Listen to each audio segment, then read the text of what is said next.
know what? Going back to my childhood, I was always intrigued with ghost stories. Perhaps that's why I wrote Mean Spirits, my first book, which is all about ghosts and parapsychology. You know, and as an author, people come up to me knowing that I've written ghost stories, and they tell me phenomenal stories about apparitions in their family, about parapsychology, paranormal activity, poltergeist activity.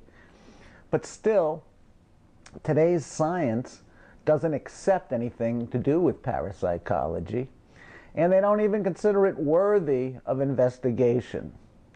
But I think differently. I've heard too many stories about a given location where over 20 to 25 years, 4 or 5 people or groups of people visit the location and see the exact same thing, each without knowledge of the other. I've also heard the story, interestingly, a couple who had a weekend home in Bucks County, Pennsylvania, where an old farm used to be, once got there on a Friday night and saw a man in the middle of their living room in one of those old-fashioned bathtubs. And he seemed to see them and be aware of them just as they were aware of him. So there's a lot to it, I believe. And in my new book, Time Framed, we explore the phenomena of ghostly apparitions and paranormal activity even further.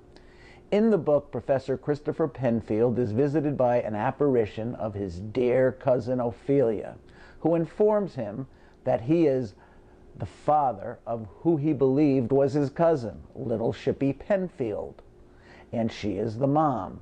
This relationship drives throughout the storyline, and in the story we meet a fellow by the name of Professor Jules Weissman, a highly regarded physics professor, and he has a theory of how consciousness is another dimension beyond the 3 spatial dimensions we know and the dimension of time, and within this dimension resides human consciousness and the ability for humans to communicate through paranormal means.